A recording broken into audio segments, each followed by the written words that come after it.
qui est un peu dommage pour la ville d'Avignon, toutes les villes de France qui ont un fleuve ont aménagé leurs berges pour faire des promenades, des lieux de repos, et le Rhône à Avignon n'a jamais été pris en compte sur une grosse envergure. Maintenant aussi des protections qui sont mises en œuvre, des grands travaux de réfection des quais.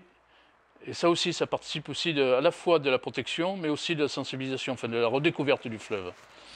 On aurait pu faire quelque chose de beaucoup plus beau sur Avignon, sur les allées de l'Oule, moi je pense, ou même faire un parc dans la Barthelasse, ça aurait été quand même bien pour les Avignonnais, et y compris pour les touristes, parce que les touristes qui viennent à Avignon, sortis du Palais des Papes et du Pont-Saint-Ménézé, ne restent quasiment pas à Avignon, ne vont pas au bord du fleuve, ils visitent que ces deux monuments phares. Autre différence quand même forte à Arles, depuis quelques années on a des quais qui ont été restaurés en pierre, qui sont beaucoup plus agréables, plus propres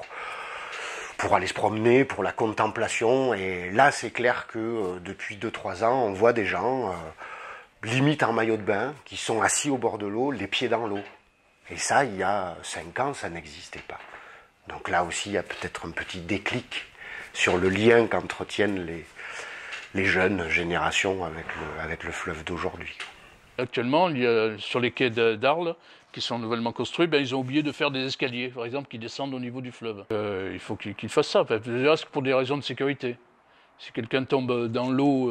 en amont, et il n'y aura aucun moyen de se sortir de là, parce qu'il n'y a pas d'escalier, il n'y a pas d'accès.